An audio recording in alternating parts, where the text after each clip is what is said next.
두려워하지 말라고 쓴 책이거든요. 요한의 이름이 은혜예요. 그래서 다시 한번 설명드리면 요한 복음은 우리에게 주신 은혜가 뭔가 예수님이 아니고, 요한 1, 2, 3서는 은혜에 보답하는 삶이 뭔지. 그래서 요한 1, 2, 3서를 공부하면 진짜 사랑하면서 살아야겠구나. 그리고 이제 요한계시록은 이제 은혜 안으로 들어가는 걸 기다리라는 거죠. 지금은 이제 간접적으로 은혜를 아는 거고, 이제 천국에 들어가면, 그리고 사실 심판 날에는 심판이 저에겐 은혜죠. 왜냐하면 저희는 구원받는 날이니까. 1장 1절 장차 반드시 일어날 일들을 종들에게 알려주시려고 예수 그리스도께 주신 것입니다. 그래서 예수 그리스도는 자기의 천사를 자신의 종 요한에게 보내서 계시를 알려주셨다. 예수님이 천사를 보내가지고 사도 요한이 그걸 보고 기록을 한 책이에요. 그래서 여기 보면 자신이 본 모든 것 빠짐없이 기록했다. 그러면서 이 3절에 보면 말씀들을 읽는 자, 원문에 보면 읽는 자는 단수예요. 듣는 자는 복수예요. 듣는 사람들. 읽고 듣는 자들. 사실 이 단수 복수 이런 하나하나가 되게 중요한데 번역하는 사람들이 대충 하는 경우가 좀 있어요. 그리고 지키는 자들, 기록된 것을 지키는 사람들은 복된 사람들입니다.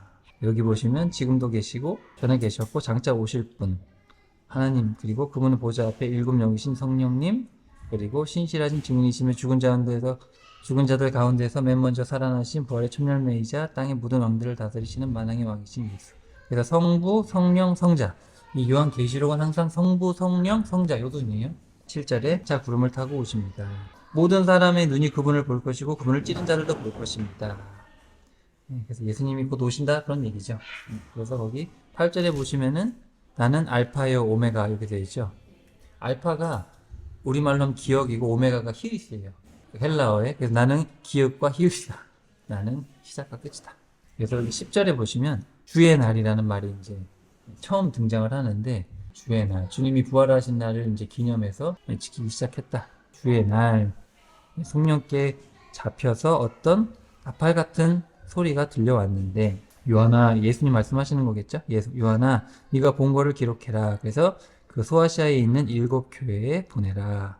그때 이제 예수님 모습을 본 거예요. 그래서 예수님 모습이 여기 쭉 묘사가 되어 있어요. 1장 12절부터 보시면은, 자, 몸을 돌이켜보니 7개의 금촛대가 보였다. 그리고 촛대들 사이에 인자 같은 분이 서 계셨는데, 그분은 발에 끌리는 긴 옷을 입고 계셨고, 가슴에 금띠를 두르고 계셨고, 머리털은 흰 양털이나 눈처럼이고 눈은 타오르는 불꽃 같았다. 그리고 발은 용광로에서 재련된 놋새 같고 뭐 이러면서 목소리는 우렁찬 폭포 소리 같고, 여기 이제 16절에 오른손에 7개의 별을 쥐고 계셨고, 그리고 입에서는 양날이 선 예리한 칼 같은, 여기 지금 칼로 그렸는데 입에서는 칼 같은, 그러니까 이제 뭐뭐 같다라는 거는 사도 요한이 눈으로 봤는데 뭐라고 표현하기가 어려운 거예요. 그러니까 뭐 칼 같다 이렇게 표현을 쓴 거예요. 칼이 나오는데 그분을 뵙는 순간 나는 그분 앞에 엎드려서 죽은 사람처럼 됐다. 왜냐하면 너무 무시무시하니까.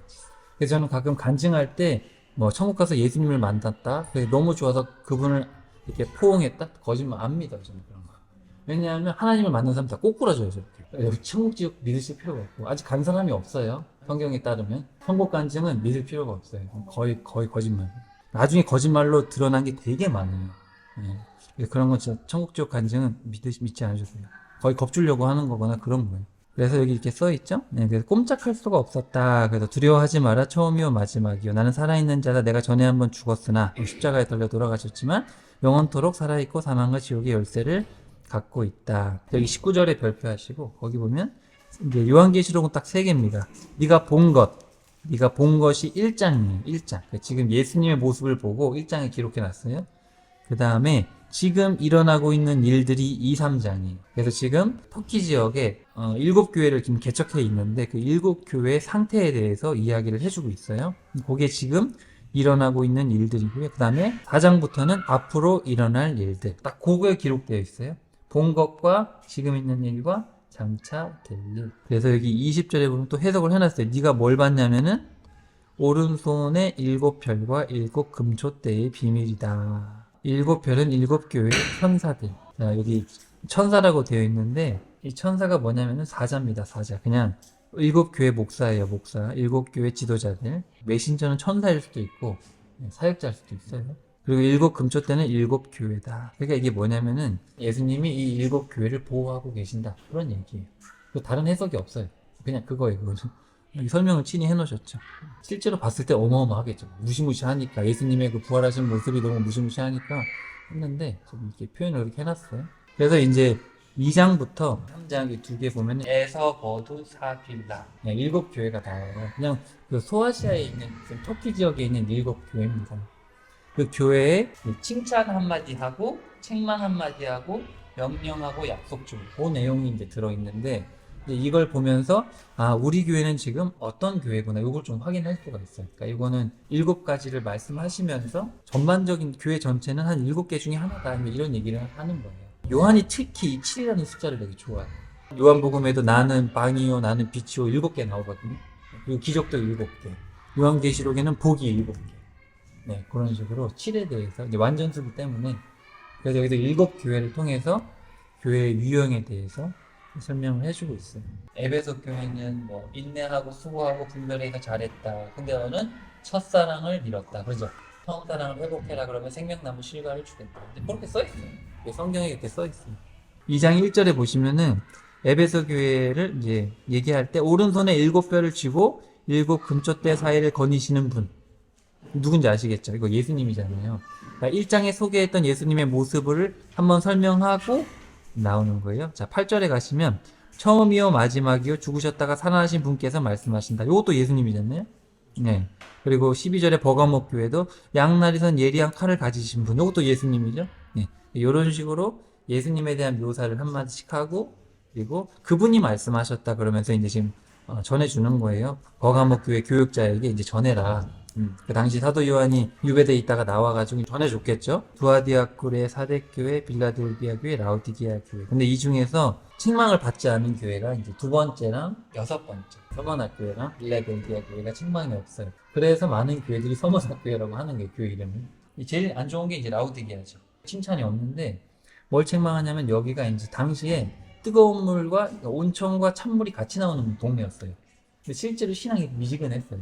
근데 되게 부자 동네였어요. 근데 사람이 구해지면 신앙이 미지근해질 수 있어요. 왜냐면 사는데 어려움이 없고 매달릴 필요가 없으니까. 그래서 열심을 내라, 회개하라 그런 얘기도 하고 또 이단에 빠진 교회들 뭐 버가목 교회나 두아디아 교회 그런데 이단에 빠진 교회도 있고 또 사대교회는 그냥 죽었어요. 그냥 죽은 교회 거의 뭐 온전한 것이 없고 4장으로 갑시다. 그 후에 내가 보니 내 앞에 하늘로 통하는 문이 하나 열려 있는데 내가 들었던 그 음성 나팔소리처럼 우렁찬 음성이 내게 말했습니다. 이리 오너라. 내가 장차 마땅히 일어날 일들을 보여주겠다. 그래서 성령에 사로잡혀 하늘로 인도되었습니다. 성령님에 이끌려서 올라간 거죠. 하늘로 올라가서 문을 열고 들어갔는데 가서 하나님을 뵌 거죠. 여기 3절부터 쭉 보시면 묘사가 돼 있어요. 그 보좌에 앉으신 분은 마치 벼곡이나 홍옥같이 찬란히 빛났고 보좌 주위에는 에메랄드 빛나는 무지개가 에워싸고 있었고 보좌 둘레에는 24개의 다른 보좌들이 놓여 있었는데 24명의 장로들이 한결같이 다 흰옷을 입고 머리에는 큰 면류관을 쓰고 있었다. 24 장로들이 있고 그 옆에는 4 천사들이죠. 여기 지금 사자 얼굴, 송아지 얼굴, 매 얼굴, 사람의 얼굴을 하고 있는데 이게 에스겔서에서도 나와요. 하나님이 데리고 다니시는 애들이에요. 보좌하는 애들. 천사들이에요, 천사들. 종들이에요. 근데 이제 그림을 저렇게 그려놨는데 실제로는 엄청 위험이 있겠죠. 보좌로부터 번쩍이는 번개들이 우르릉거리는 천둥 같은 소리들이 나오고 보좌 앞에는 7 등불이 활활 타오르고 있었습니다. 그것은 하나님의 7명, 성령님을 얘기하는 거예요. 보좌 앞으로는 수정처럼 맑고 투명한 유리바다 같은 것이 있습니다. 보좌 밑에 바닥이 이제 투명한 유리 같은. 근데 나중에 보면은 전에 한번 말씀드렸는데 불이 섞인 유리바다 같은 걸 건너가거든요. 이제 그게 밑은 활활 타오르고 있어요.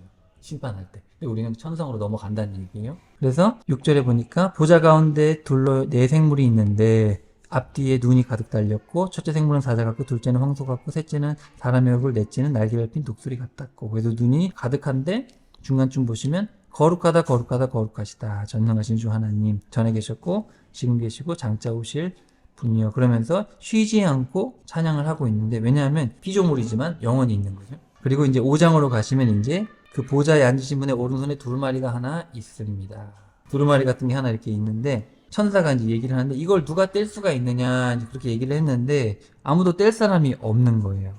그래가지고 4절에 보니까 사도 요한이 울고 있어요. 저걸 뗄 사람이 없대요. 누가 뗄 수 있느냐 이렇게 그랬더니 뗄 사람이 없는데 그때 이제 장로 중에 하나가 얘기를 하는 거죠. 울지 마십시오. 5절에 다윗의 뿌리가 이기셨고 그분께서 7봉인을 떼고 두루마리를 펴서 볼 수가 있습니다. 그때 양 한 마리가 이렇게 나타납니다.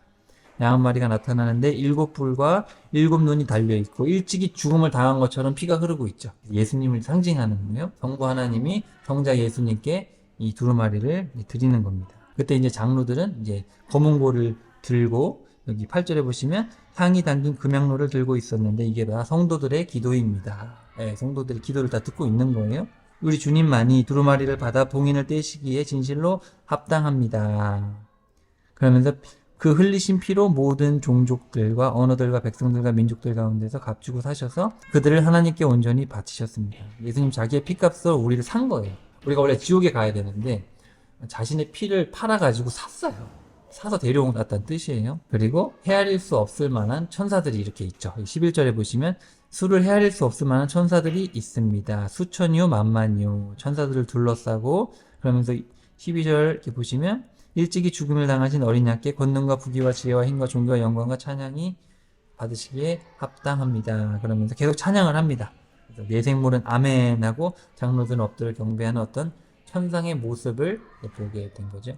자, 이제 6장으로 가면 지금부터 이제 재앙이 일어나는 거예요. 자, 내가 지켜보는 가운데 어린 양은 7봉인 가운데 하나를 떼시고 두루마리를 펼치셨습니다. 흰말이 나오죠. 그는 전쟁에서 승리한 사람으로 이기기 위해 달려나갔습니다. 분쟁이 일어나는 거죠. 계속 이기려고 하는 거예요. 평화를 깨고 계속 이제 어떻게 보면 전쟁을 하려고 시작하는 거고 3절에 가시면 둘째 봉인을 떼자 자 나와라 했더니 붉은 말이 나타나서 전쟁이죠. 전쟁이 일어나는 거예요. 처음엔 분쟁 이기려고 해서 그냥 분쟁하다가 다투다가 전쟁이 일어나게 되고요. 그 다음에 5절에 셋째 봉인을 떼시자 검은 말이 나왔습니다. 검은 말은 기근이 이제 다 타들어간다는 얘기예요. 기근이 일어납니다. 하루 품삯으로 고작 밀 한 대 아니면 보리 석 대밖에 살 수 없는 기간입니다. 그 정도면은 컵 한 잔 밀가루 정도 되는 거예요. 감람류와 포도주는 해치지 말아라. 그러니까 이제 완전 굶어 죽는 100%의 심판은 아닌 거예요. 아직은 100%의 심판은 아니에요. 그 다음에 넷째 인을 뗄 때 푸르스름한 말. 자, 이 푸르스름한 말 옛날 성경에 청황색이라고 되어 있는데 시체 색깔이. 그래서 여기 보시면은 지진과 전쟁과 기근과 질병으로 들짐승들로서 땅 위에 사는 사람들의 4분의 1을 멸할 수 있는 권세를 갖고 있었습니다. 그러니까 4분의 1이 죽는다는 얘기인 것 같아요. 예수님 오실 때가 되어 가면 전쟁과 기근과 이걸로 갑자기 인구의 4분의 1이 죽는 그런 일들이 일어날 것이다. 그리고 다섯째 인을 떼자 하늘 아래에 뭇 영혼들 모든 영혼들을 보았는데 그들은 말씀을 증거하다가 죽임을 당한 순교자들이었습니다. 그러니까 순교자들이 청원을 합니다. 주님 도대체 언제까지 저희들이 참아야 됩니까? 저희들이 억울하게 죽었는데 언제 이 원한을 풀어주실 것입니까? 그랬더니 11절에 보니까 각자에게 흰 두루마리가 한 벌씩 주어졌고 믿음의 종들과 형제들 가운데 그들과 마찬가지로 순교하기로 되어 있는 자들의 수요가 온전히 찰 때까지는 좀 더 기다려야 된다. 그러니까 아직까지 좀 더 주님을 위해서 순교할 자도 있고 아직은 종말이 아니니까 조금만 더 기다려라. 이제 그런 얘기가 5번째 인을 뗄 때 나와요. 그 다음에 12절 갑자기 천지지변이 일어나죠. 그래서 큰 지진이 일어나고 태양은 검은 머리털로 짠 것처럼 시커멓게 변하고 딸은 핏빛이 되고 별들이 설익은 무화과 나무 떨어지듯이 떨어지고 하늘은 두루마리로 둘둘 말아 걷어 치운 것처럼 사라지고 산들과 섬들은 있던 자리에서 없어지고 그래서 왕들, 고관들, 장군들, 부자들, 세도가들, 종들, 자유인들 모두 허겁지겁 동굴과 산속으로 바위 틈에 숨어서 제발 우리를 숨겨주십시오. 어린 양의 진노로부터 감춰주십시오. 그런 얘기를 한다. 이렇게 써 있습니다. 그러니까 천지지변. 그러니까 지금까지 겪어보지 못했던 천지지변이 일어난다. 그러니까 처음에 4가지 말, 흰말, 붉은 말, 검은 말, 시체 색깔 말 그렇게 나타나고 순교자와 청원 그리고 이제 천지지변, 해달별이 색깔이 변하고 별들이 떨어지고 이런 일들이 일어난다. 그러면 이제 7째를 떼야 되는데 항상 이 6하고 7 사이에 특별한 게 있어요. 이제 인을 찍는 장면이 나옵니다. 3절에 보시면은 하나님의 종들의 이마에 하나님의 도장을 찍을 때까지 아직 심판하지 마라. 아직 다 쓸어버리면 안 된다. 그러면서 4절에 보시면 하나님의 도장에 찍힌 사람의 수가 14만 4천 명이다. 이스라엘 지파에서 나온 사람인 거예요. 그러니까 한국에는 14만 4천이 될 수 없어요. 그냥 성경 그대로 보면 되는데, 자, 여기 9절에 보시면 그 뒤에 나는 또 셀 수 없을 만큼 엄청난 무리들을 보았고 그들은 모든 나라와 민족과 백성과 언어를 다 망라에서 나온 사람들이고 각자가 흰 두루마리 옷을 입고 종려나무 가지를 손에 든 채 보좌 앞과 어린 양 앞에 서 있었습니다. 우린 여기 있겠죠. 유대인이 아니기 때문에. 그러니까 좋든 싫든 성경은 유대인을 중심으로 써 있는 게 맞아요. 유대인이 택한 백성이었기 때문에. 근데 유대인이 특별한 게 맞지만 또 한편으로는 이게 다 하나님의 계획이었어요. 그래서 유대인들을 통해서 이 세상을 구원하려고 했다가 유대인들이 말아먹었잖아요. 그러니까 유대인들이 하나님한테 혼나는 걸 보고 이방인들이 회개를 한 거예요. 그래서 이방인들이 돌아왔고 선택받지도 못한 저 나쁜 놈들이 구원받는 걸 보고 셈이 나서 유대인들도 구원을 받는 거예요. 이렇게 하나님이 계획을 짜셨어요. 이걸 보고 사도 바울이 눈물을 흘려요. 로마서 11장에. 하나님의 계획이 이런 거였다니.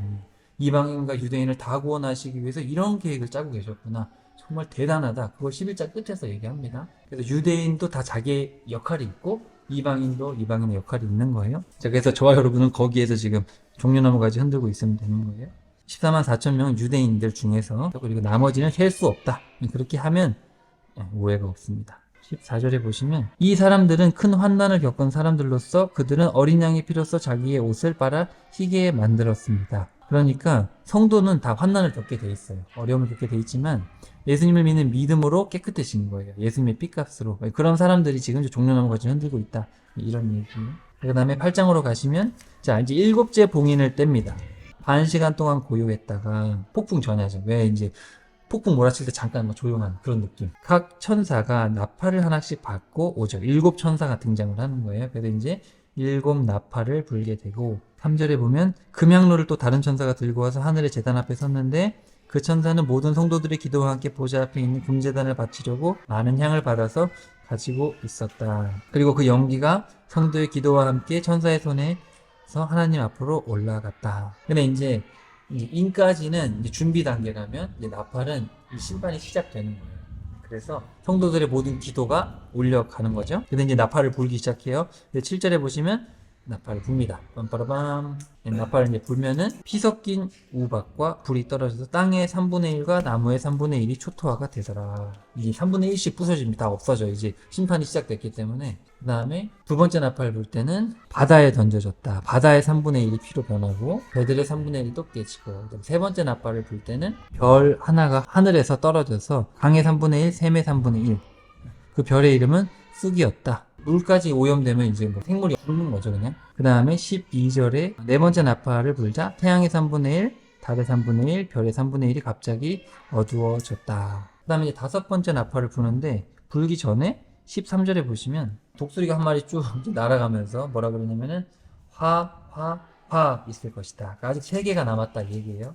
아직 나팔 3개를 더 불어야 되니까. 여기서부터는 조금 이제 좀 달라져요. 항상 4랑 3이 좀 다른데 여기도 4랑 3이 좀 달라요. 5부터 좀 달라요.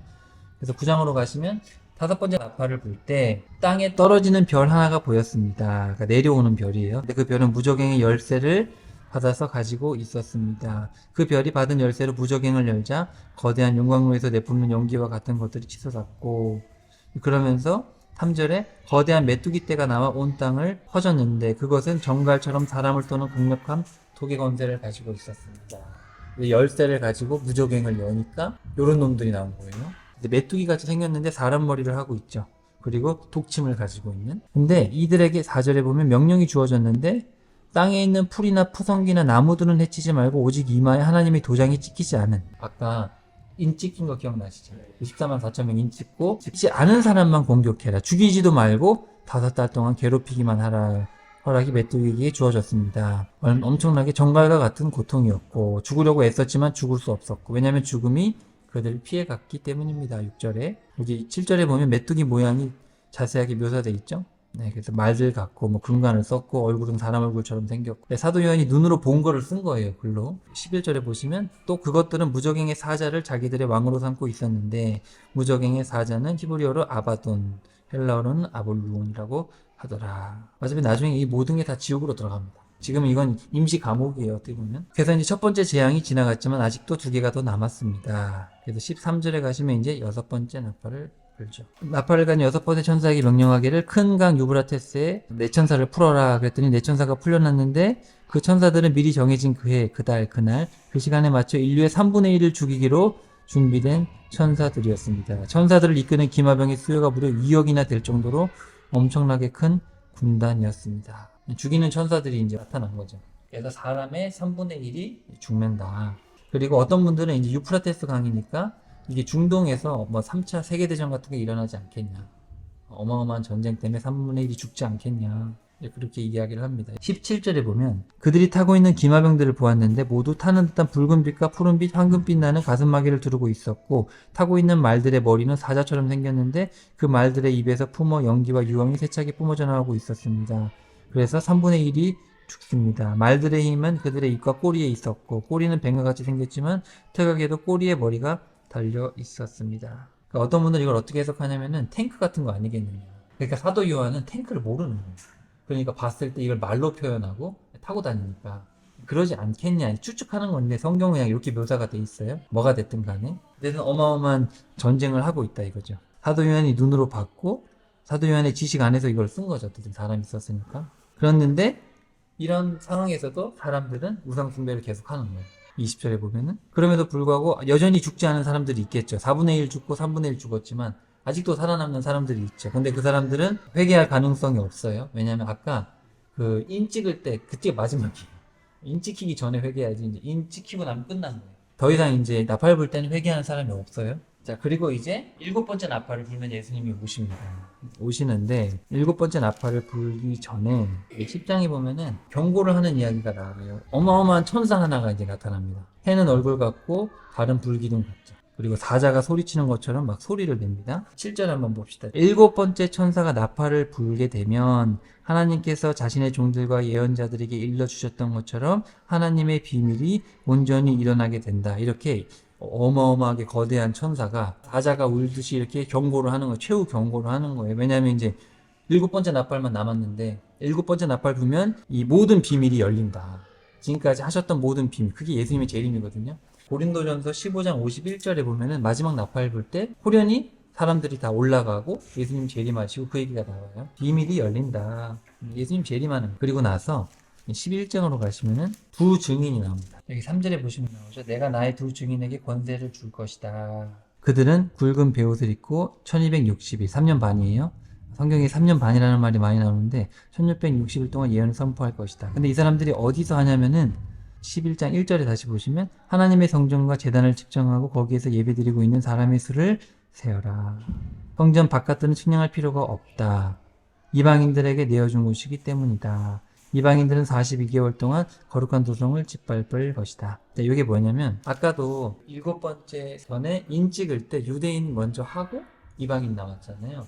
여기도 아까 그 큰 천사는 전 세계 얘기를 경고를 하는 거예요. 이제 7번째 나팔 분다. 근데 이건 뭐냐면은 그래도 유대인들은 택한 백성이기 때문에 유대인들한테 특별히 두 증인을 보내는 거예요. 마지막 회개의 기회를 주는 거죠. 어떻게 보면 유대인들에게. 근데 이 두 명이 와서 증언을 하거든요. 이 두 명이 와가지고 예루살렘에서 막 회개를 외쳐요. 6절에 보시면은 기적도 일으키죠. 비도 못 오게 하고 권능을 가지고 막 물을 피로 변하기도 하고. 그러니까 이건 옛날에 이집트 탈출할 때 했던 그런 거죠. 그렇게 해가지고 어쨌든 유대인을 향한 하나님의 마지막 기회라고 저는 생각을 해요. 그래서 이 두 증인을 보내는데 이 사람을 죽입니다. 7절에 보시면은 1260일이 지나 자신들의 예언 활동이 끝나면 무저강에서 올라오는 짐승이 그들 두 증인을 공격해서 그들과 싸워 이기고 그들을 죽일 것이다. 무저강으로부터 올라오는 짐승. 그러니까 이건 어떻게 보면 세상 권력이거든요. 죽여버린다 이거죠. 그래서 시체가 큰 도시에 널브러져 있을 텐데 그 도시는 영적으로 소돔 또는 이집트라고 불리기도 하고 두 증인을 세운 주께서 바로 이곳에서 십자가에 못 박혀 죽으셨습니다. 예루살렘이죠. 그러니까 마지막으로 예루살렘에 하나님이 두 명을 보내서 이제 나팔 불면 끝나니까 그 전에 그래도 예루살렘이 성지였기 때문에 두 명을 보내셨다. 근데 그 사람들이 11절에 보시면은 사흘 반 뒤에 살아납니다. 다시 살아나가지고 제 발로 일어나 우뚝 섰고 사람들은 두려움에 사로잡히고 두 증인을 향하여 이리 올라오너라. 그랬더니 그 두 사람이 올라가게 되고 바로 그 시각 큰 지진이 일어나 예루살렘의 10분의 1이 파괴되는 과정에서 7,000명이 죽게 됩니다. 이 두 사람이 누굴까? 저는 개인적으로 죽지 않았던 두 사람 에녹과 엘리야일 것 같아요. 왜냐면 사람은 필연적으로 죽어야 되기 때문에 죄 때문에 뭐 여러 가지 해석이 있어요. 뭐 모세와 엘리야다. 예수님 변화산에서 모세와 엘리야가 내려왔었거든요. 그랬는데 저는 모세는 아닌 것 같아요. 이미 죽었기 때문에. 그래서 제가 두 번 죽는 건 아닌 것 같고, 제일 합리적인 거는 죽음을 보지 않고 데려가셨지만 인간은 필연적으로 죽어야 되기 때문에 에녹과 엘리야를 데리고 오셔서 마지막으로 사역을 시키시고 가지 않았을까 그렇게 생각합니다. 이건 답이 없어요. 우릴 필요가 없어요. 자, 그렇게 해서 이제 15절로 가시면 마침내 일곱 번째 나팔을 붑니다. 이온 세상 모든 나라들이 이제 우리 주님과 그리스도의 것이 되었으니 주님께서 영원토록 다스리실 것입니다. 이제 나팔 분 거예요. 일곱 번째 나팔 불고 24 장로들이 엎드려서 경배하고 지금도 계시고 전에도 계시고 전능하신 하나님 감사합니다. 그러자 19절에 보시면 하나님의 성전이 열리고 성전 안에 있는 하나님의 언약궤가 보였습니다. 그와 동시에 번개와 번쩍이고 요란한 소리와 천둥이 울리고 큰 지진이 일어나 큰 우박이 쏟아져 내렸습니다. 자, 그러면 이제 예수님이 재림을 하셔야 되잖아요. 근데 재림을 언제 하시냐면 19장에 재림을 하세요. 19장 1절로 가야 재림을 하거든요. 이제 요게 어려운 거거든요. 그래서 일곱 번째 나팔을 불고 예수님 재림이 19장에 나오는데 그 이제 중간에 있는 내용을 오해하면은 이제 산으로 가요, 해석이. 제가 늘 비유하는 건데 그럼 드라마 보실 때 최종에 나오기 전에 약간 과거 회상씬 나오죠. 그거예요, 그거. 12장부터 14장이 과거 회상씬이에요. 12장에 용이 나타나는데 나팔 부는 용이 나타나는 게 아니에요. 그렇게 이해하시면 이게 해석이 안 돼요. 그렇게 이해를 하셔야 돼요. 그리고 15장은 나팔을 부는 순간 성도들이 올라가거든요. 위에는 성도들이 있고 밑에는 일곱 대접의 심판을 받고 있는 게 동시다발적으로 일어나는 건데 이거를 글로 순차적으로 기록을 했다. 그렇게 이해를 하시고 실제로 예수님의 재림도 순식간에 일어나는 일이죠. 나팔을 부는 순간 성도들은 올라가서 찬양하고 밑에는 불 받고 예수님 내려오시고 그렇게 되는 거예요. 이게 다 동시다발적으로 일어난다는 걸 염두에 두고 이렇게 삽입이 되어 있다. 자, 그래서 12장으로 가볼게요. 12장이 그러면 12장부터 14장까지 옛날에 있었던 얘기를 하는데 하늘에 아주 기이한 광경을 내가 그때 봤습니다. 한 여자가 태양으로 옷을 입고 두 발로 달을 밟고 서 있는데 그녀의 머리에는 12개의 별이 달린 면류관이 있습니다. 이게 뭐 같아요? 해달별 12개, 이거 왜 요셉이 꾼 꿈이잖아요. 그래서 사실 이거는 이제 이스라엘을 상징하는 거예요. 여자는 임신 중이었는데 아기를 낳게 되고 해사 안에 진통으로 울부짖고 있었습니다. 그때 내가 기이한 표적을 하늘에서 봤습니다. 여기 지금 기이한 광경이라고 써있는데 원문에는 그냥 표적이에요. 표적이 하늘에 나타났는데 7개의 머리와 10개의 뿔을 가진 거대한 붉은 용, 머리가 7개와 뿔이 10개다. 여기 앞에 그림 보시면 이런 여인이 하나 있어요. 여인이 해를 가지고 있고 달도 있고 이렇게 돼 있죠. 임신을 했는데 이제 용이 나타나가지고 그 애기를 먹어버리려고 하죠. 여기 4절에 보시면은 붉은 용이 꼬리로 하늘에 떠있는 별들의 3분의 1을 휩쓸었다. 땅에다가 세차게 내 던졌다. 이건 뭐냐면은 사탄이 하늘에서 쫓겨날 때 천사 3분의 1을 데리고 내려온 거예요. 그래서 걔네들이 어디 갇혀 있냐면은 탄타로스에 갇혀 있죠. 가둬놨어요. 막 얘네들이 막 이상한 짓 해가지고 막 에피데미 태어나고 이러니까 그렇게 해석하지 않는 분도 있는데 저는 그게 제일 합리적인 것 같아요. 근데 그놈들은 가둬놨어요. 그래서 안악자손 태어나고 이러니까 걔네들 이제 가둬놨죠. 이제 그런 것 때문에 사람도 거기에 동조하니까 누가 홍수가 일어났던 것 같아요. 제가 보기에는. 어쨌든 그게 뭐 구원과 관련된 건 아니니까. 어쨌든 그래서 이제 그 용인데 5절에 여자가 사내아이를 낳았는데 그 아기는 장차 새로 만든 홀이 지팡이에요. 이거 번역을 홀이라고 하니까 이게 뭔지 헷갈리는데 왕들이 쓰는 지팡이에요. 그래서 새로 만든 지팡이로 세상을 다스릴 분 예수님이죠. 그래서 그 예수님이고 그때 여자의 아기는 갑자기 하나님의 보호자 앞으로 끌려 올라갔고 예수님이 이제 부활승천 하셨고 여자는 붉은 용을 피해 광야로 도망쳤는데 광야에는 그녀가 1260일 동안 안전하게 보살핌을 받도록 했습니다. 1260일이라는 게 상징인지 정말 숫자 그대로인지 아무도 몰라요. 그거는 별 의미 두실 필요가 없고 그냥 1260일 동안 3년 반 동안 안전하게 보살핌을 받도록 하나님께서 미리 준비해 두신 장소가 있었습니다. 그러다가 갑자기 또 7절에 가면은 옛날에 있었던 얘기를 다시 하는데 이게 왔다 갔다 하니까 헷갈리는 거예요. 하늘에 옛날에 큰 전쟁이 있었는데 그래서 마귀가 하나님한테 대들었죠. 그랬다가 9절에 보시면은 그 뱀이 뭐냐면 마귀요, 사탄이요, 용이요. 같은 이름이에요. 뱀, 마귀, 사탄, 용. 한 명이에요, 한 명. 성경에서는 마귀들이라는 말도 없고 사탄들이라는 말도 없어요. 용도 한 명, 사탄도 한 명, 마귀도 한 명, 뱀도 한 명. 한 명이 한 명. 귀신들이라 그래야지 사탄들이라 그러면 안 돼요. 마귀들과 싸울지라고 틀렸어. 마귀랑 싸워야지 마귀들과 못 싸워요. 마귀는 하나예요. 자, 그래서 쫓겨나면서 붉은 용의 부하들 3분의 1을 데리고 쫓겼죠. 13절에 보시면은 붉은 용이 자기 땅으로 쫓겨난 것을 알고 사내 아이를 낳은 여자를 쫓아갔습니다. 15절 뱀은 자기 입으로 여자의 등 뒤에서 강 같은 많은 물을 내뿜어 여자를 휩쓸어 버리려고 했지만 땅이 여자를 도와서 입을 크게 벌려 붉은 용의 입에서 품어낸 그 강물을 다 삼켜 버렸습니다. 이게 무슨 얘기냐면은 어쨌든 이 용은 유대인들을 다 없애버리려고 한 거죠. 유대인들을. 그래서 어쨌든 복음 전파가 안 되게 하려고 예수님 부활승천 이후에도 유대인들을 다 죽이려고 로마가 그랬잖아요. 그렇지만 실제로 유대인들이 죽지 않았죠. 보호받고 다 흩어졌어요. 근데 다 흩어졌고 이제 복음이 전 세계로 퍼졌죠. 어떤 그런 과정을 이렇게 약간 상징적으로 쓴 거죠. 상징으로 요한이 기록했다기보다는 제가 보기엔 이걸 직접 본 거예요. 하나님이 이렇게 보이셨고 이거를 글로 그대로 쓴 거예요. 13장으로 가시면은 두 짐승이 나옵니다. 바다에서 짐승 한 마리가 올라오는 것을 봤고 10개의 뿔과 7개의 머리를 갖고 있습니다. 10이라는 숫자 자체가 되게 완전한 숫자네요. 7, 10 그런 상징적인 건데 실제로 요한이 그런 걸 봤을 거예요. 7개의 머리마다 하나님을 모독하는 이름이 붙어 있었습니다. 짐승은 표범처럼 생겼고 하지만 발은 곰의 발바닥이고 입은 사자의 입 같고 붉은 용은 자기 힘과 왕자와 큰 권세를 그 짐승에게 줬습니다. 그러니까 마귀의 오른팔. 근데 요걸 뭘 상징하냐면은 세상 권력이에요. 세상 권력. 그 짐승의 7머리 가운데 하나는 치명적인 상처를 입은 것처럼 보였습니다. 그러나 신기하게도 상처가 낫게 되니 온 세상 사람들이 크게 놀라웠습니다. 8절에 보시면은 자, 모든 세상 사람들, 세상이 창조된 이후로 죽임을 당한 어린 양의 생명책에 기록되어 있지 않는 사람들은 다 빠짐없이 짐승을 섬기며 경배할 것입니다. 그러니까 결국은 다 세상 권력에 따라간다는 얘기예요. 나중에 이제 세상 권력에서 하라는 대로 안 하면 이제 죽임을 당하는 날이 올 것이다. 이제 그런 얘기죠. 누구든지 귀 있는 사람은 들으십시오. 그러면서 사로잡혀갈 사람은 사로잡혀가고 칼로 죽임을 당할 사람은 죽일 것입니다. 그렇기에 성도들에게는 인내와 믿음이 반드시 요구됩니다. 그 다음에 11절 보면은 짐승 한 마리가 더 나와요. 짐승이 나오는데 어린 양처럼 2개의 뿔을 갖고 있었다. 자, 어린 양 뭐냐면은 거짓 종교예요. 예수님을 따라하는 거짓 종교. 저는 거의 100%라고 보는데 로마 카톨릭이에요. 거의 100%예요. 로마 카톨릭에 대해서는 정말 열심히 공부를 해봐야 되고 로마 카톨릭의 머리는 예수회입니다. 예수회에 대해서 꼭 알아야 돼요. 그건 저희가 다음에 꼭 한번 볼게요. 예수회 이름도 보세요. 예수회잖아요. 근데 예수회가 언제 만들었냐면 종교개혁이 500년 전에 있었거든요. 1517년에 마틴 루터가 카톨릭이 부패했다고 해서 일어났잖아요.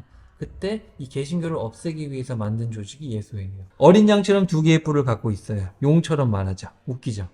겉모습은 예수님인데 말은 용이야. 마귀의 마귀. 바로 로마 카톨릭이죠. 교황은 자기가 예수님의 현현이라고 해요. 실제로 이 땅에 임하는 예수님이 교황이고 미사라고 하잖아요. 예배라고 안 하고 미사가 뭐냐면은 사제들이 할 때 이게 실제 몸으로 바뀐다고 믿어요. 왜 그런 권위를 두냐면은 그걸 할 수 있는 거는 사제밖에 없다는 거예요.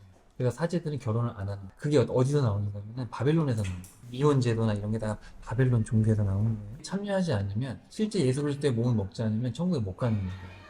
그러니까 사제만 할 수 있으니까 사제의 권한이 어마어마하죠. 특별히 그 사람들은 이거를 위해서 독신까지 한다고 하니까 존경하게 되고 나중에는 고해성사 제도까지 만들잖아요. 겉으로는 뭐라 그러냐면은 아니 그래도 하나님이 들으시겠지만 그래도 실제로 듣는 게 아니라 효과가 좋지 않냐. 사람한테 하는데 효과가 좋지 않겠냐. 말은 그렇게 하지만 실제로 교리상으로는 그렇지 않아요. 사제들이 죄를 용서할 수 있는 권리가 있단 말이에요. 엄청나죠. 근데 이게 다 바벨론 종교에서 왔다는 거예요.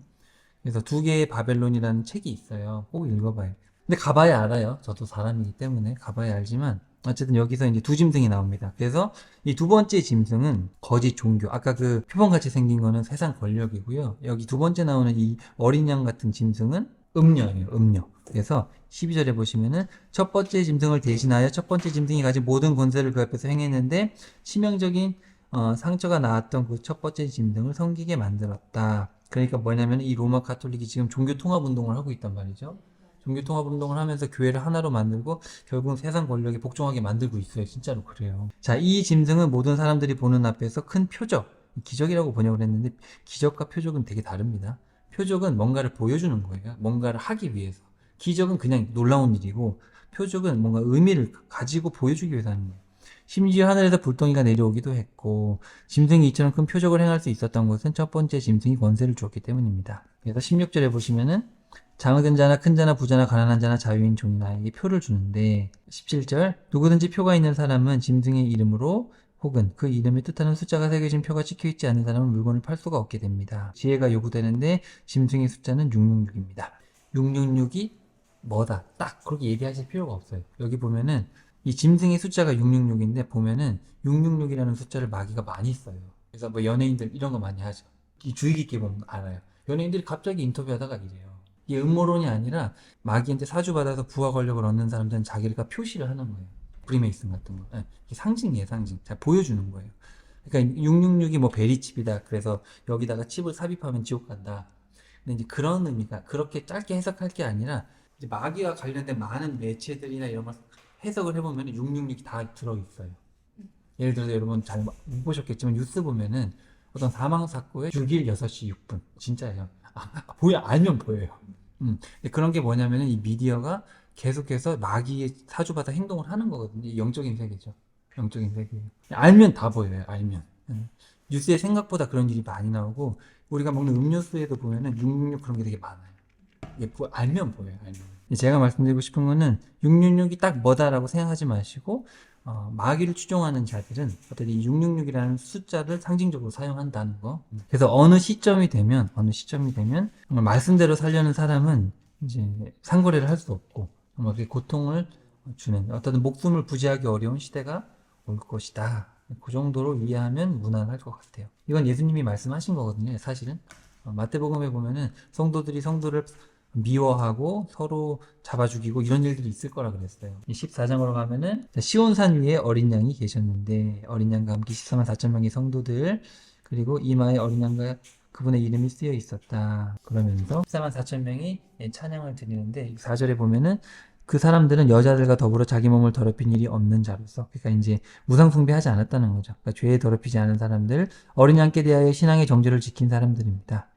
이 유대인만 얘기하는 게 아닌데 이제 유대인을 중심으로 쓴 거예요. 그냥 썼기 때문에 그런 거고 여기 12장, 13장, 14장은 이스라엘의 태동부터 아브라함이죠. 사실은 그 이스라엘의 태동부터 예수님이 이 땅에 오시고 부활 승천하시고 사도들이 박해받는 그런 과정 그리고 그 이후에 성도들이 지금 두 짐승 때문에 환난을 당했다가 예수님 재림하시면서 이제 구원을 받는 것까지 14장에 다 기록이 되어 있어요. 12, 13, 14장이 이 나팔을 불 때까지 이렇게 왔다 이 얘기를 하는 거예요. 지금 14장 9절에 가시면 누구든지 짐승과 우상에게 경배하고 자기 이마나 손에 표를 받은 사람은 하나님의 진노의 포도주를 마시게 되고 거룩한 천사들과 어린 양이 보는 앞에서 활활 타오르고 있는 유황불로 고통을 받게 될 것이다. 이 유황불은 영원히 그치지 않는다. 짐승의 표를 받은 자들은 밤낮으로 안식을 얻지 못하고 쉼없이 고통을 당할 것이다. 그렇기 때문에 성도들은 계명을 지키고 인내가 요구된다. 계속 얘기하죠. 인내와 믿음이 필요하다. 그러면서 기록하여라. 이제부터 주 안에서 죽은 자들은 복이 있다. 성령께서 응답하십니다. 진실로 그렇다. 모든 수고와 시련에서 벗어나 편히 쉬게 될 것이다. 그들의 선한 행실이 영원히 기억이 될 것이기 때문이다. 이제 그러면서 14절에 보면은 자 구름 위에서 인자 같은 분이 계셨고 머리에 숭뵼이 된 멀리건을 쓰셨고 손에는 예리한 낫을 들고 계셨다. 예수님이 이제 심판자니까 낫을 들고 있어요. 낫을 들고 와가지고 이제 외치죠. 주님 15절에 낫을 대고 추수할 때가 되었습니다. 어떻게 해야 됩니까? 낫을 휘둘러서 16절에 땅의 곡식을 한 곳에 거두어 드리고 그리고 17절에 또 다른 한 천사가 성전에서 나와서 역시 예리한 낫을 들고 있는데 그 예리한 낫을 들고 예리한 낫으로 땅에 있는 포도원에서 포도송이를 거두십시오. 무로 익었습니다.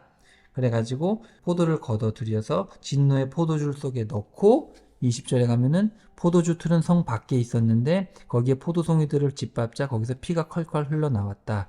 그 높이가 말의 곱비, 말의 머리에 이렇게 탈 수 있도록 곱비를 씌워놓는데 그만큼 피가 차올랐다. 그리고 무려 1600 스타디온까지 퍼져갔다. 1 스타디온이 192m예요. 그러니까 1600 스타디온은 307km입니다. 아까 처음에 한번 쑥 거둔 거는 이제 알곡이고 이 포도로 상징되는 사람들은 이제 심판받을 사람들이에요. 그래서 포도를 이렇게 포도주틀에 넣고 발로 밟는 게 이스라엘의 문화잖아요. 그러니까 이제 그걸 상징해서 그게 피가 터지는 걸 이제 설명을 하는 거죠. 이렇게 피가 흘러나가는 저기 진노의 포도주틀에 넣어가지고 심판하는 거를 이렇게 그림으로 그린 겁니다.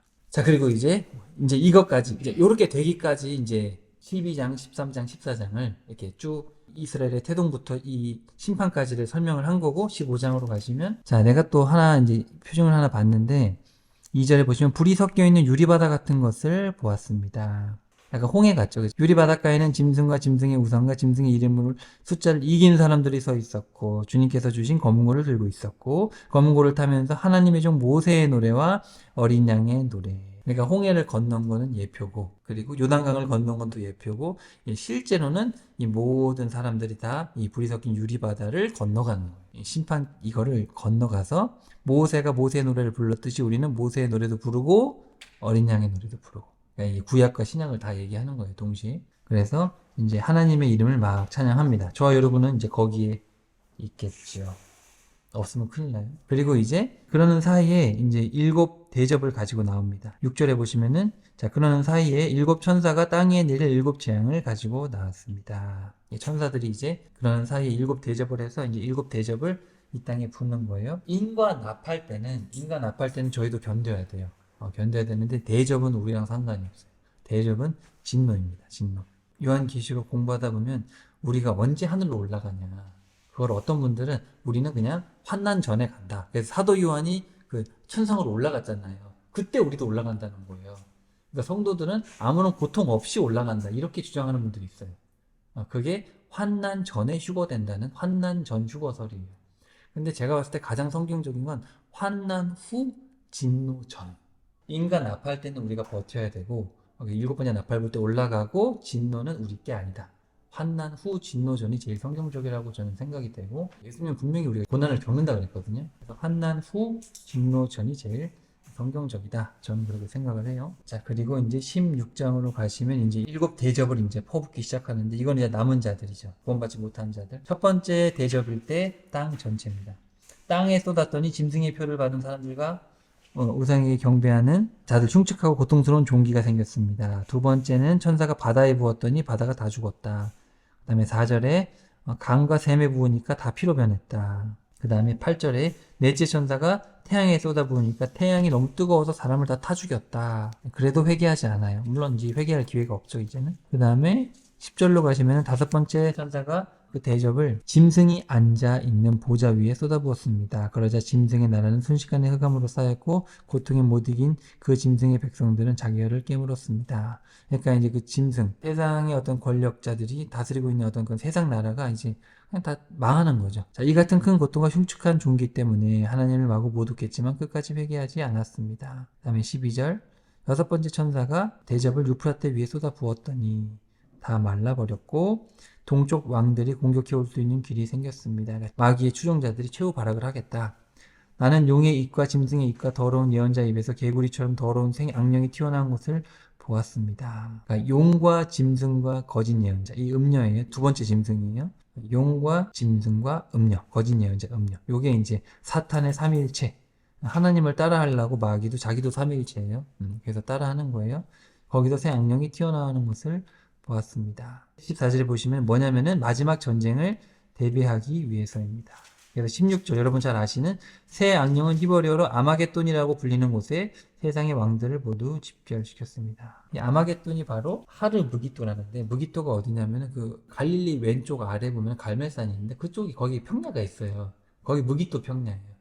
무기토 평야 거기 성경에 있는 그 동네예요. 거기가 아마겟돈이에요.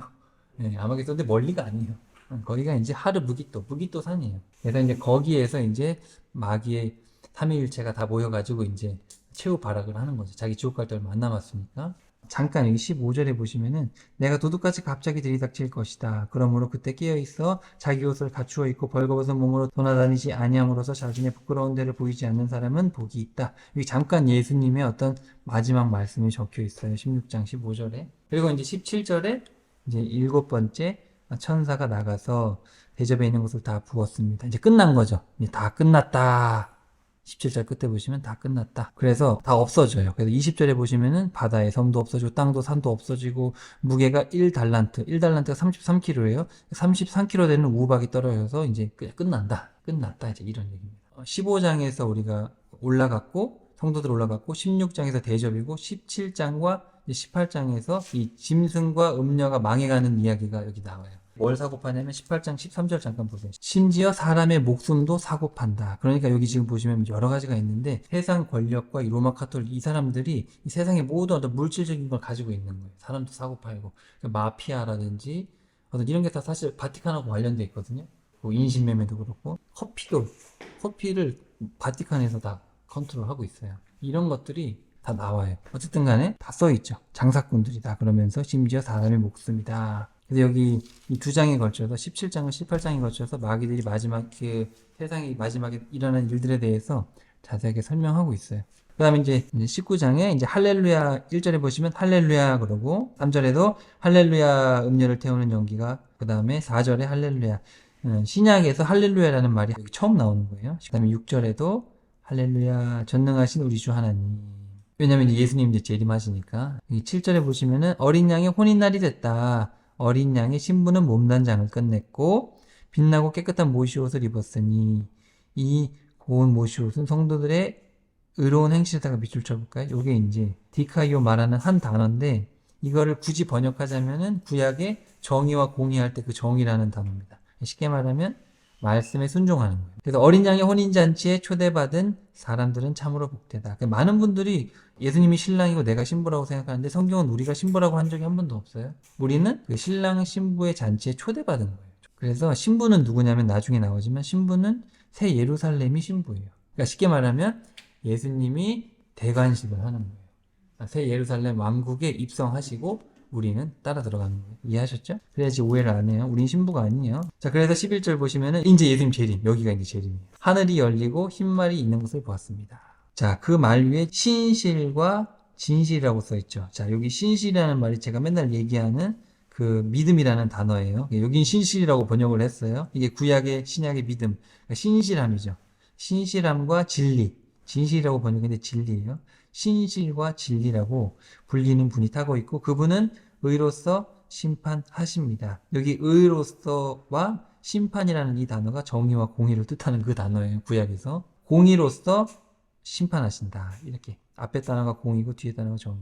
그분의 눈은 불꽃 같고 머리에는 많은 왕관을 쓰고 계셨고 그분의 몸에는 그분밖에 알지 못하는 이름이 적혀 있었습니다. 피로 물든 옷을 입으셨는데 그분의 이름은 하나님의 말씀, 예수님이죠. 그리고 흰 말을 타고 막 천사들이 막 다 따라오겠죠. 그 입에는 날카로운 칼이 나오고 칼로서 모든 나라를 쳐부술 것입니다. 16절에 보시면은 옷과 넓적다리에 왕들의 왕, 주들의 주라고 써 있습니다. 그래서 20절에 가시면은 짐승은 사로잡혔고 짐승 앞에서 기이한 일을 하던 거짓 예언자 음료도 잡혔습니다. 그러나 20절 끝에 보시면 그 둘 사로잡힌 악한 짐승과 거짓 예언자 그러니까 이 짐승에 여자가 타고 있어요. 근데 이런 동상들이 많이 서 있어요. 잘 보시면 이제 보이실 거예요. 얘네 둘이가 이제 20절 끝에 보시면 유황이 활활 타오르는 불못에 산채로 던져집니다. 그러니까 얘네들이 지옥으로 제일 먼저 들어가요. 마귀 전에 들어가요. 마귀 전에 세상 권력과 음료. 이거는 정답은 아니지만 일루미나티나 우리는 그걸 많이 들어보잖아요. 그 사람들이 사실은 어떤 세상의 권력을 쥐고 있거든요. 그 사람들이 스타벅스 그런 거다. 어떤 그런 세상을 휘어잡고 있는 권력이 있어요. 그거는 정부가 아니에요. 정부 뒤에 다 있어요. 걔네들이 이제 짐승이고 앞에서 설치고 있는 놈은 로마 카톨릭 예수회로 보시면 크게 무리가 없을 것 같아요. 그거는 그럴 것이다 라고 생각만 하면 돼요. 이건 어차피 우리가 모르기 때문에. 그래서 얘네들이 이제 지옥에 먼저 이제 들어갑니다. 그리고 이제 예수님의 말씀으로 다 죽으니까 독수리들이 와가지고 다 뜯어먹어요. 그런 얘기들. 그리고 이제 20장으로 가시면 무저갱의 열쇠와 큰 쇠사슬이 들려있는데 천사 하나가 와가지고 자 2절 천사는 용이요 마귀요 사탄이요 뱀이다. 걔를 무저갱에 던져놓고 뚜껑을 봉인해서 1000년 동안 가두지만 3절 끝에 보시면 반드시 그놈은 잠시 1000년이 지나면 풀려나게 됩니다. 내가 보니 보좌에 사람들이 앉아있는데 심판을 권세를 부여받은 사람들 예수를 증거하고 말씀을 선포한 것 때문에 목배임을 당한 사람들이다. 그 사람들이 이제 다 살아나서 그리스도와 함께 1000년 동안 왕노릇하며 다스렸습니다. 이것이 첫째 부활입니다. 그래서 이제 예수님 믿는 사람들은 죽었던 사람들은 먼저 부활하고 예수님 재림하실 때 부활하고 살아있던 사람들은 새로운 몸으로 부활을 해서 예수님과 함께 예루살렘을 중심으로 왕노릇을 하는 거예요. 1000년 동안. 마귀를 1000년 동안 가둬놓고 그게 이제 첫째 부활입니다. 그래서 6절 첫째 부활에 참여하는 사람들은 정말 복되고 거룩합니다. 그 사람들에게는 둘째 사망의 효력이 없습니다. 그들은 하나님과 그리스도의 제사장이 되어 그리스도와 함께 1000년 동안 왕노릇하며 다스릴 것입니다. 이제 우리 개신교에서 크게 두 가지 하나는 문자적으로 천년으로 보고 또 하나는 지금이 천년왕국 때다 이렇게 보는 사람이 있어요. 장로교는 거의 그래요.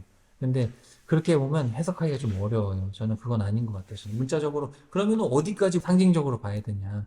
문자적으로 이해했을 때 예수님 재림과 함께 천년왕국이 있다. 물리적인 천년왕국이 도래해야지 이사야서가 이해가 돼요. 이사야서에는 천국이 아닌데 천국 같은 묘사를 많이 하는 때가 있거든요. 유대인들이 회복되는 때.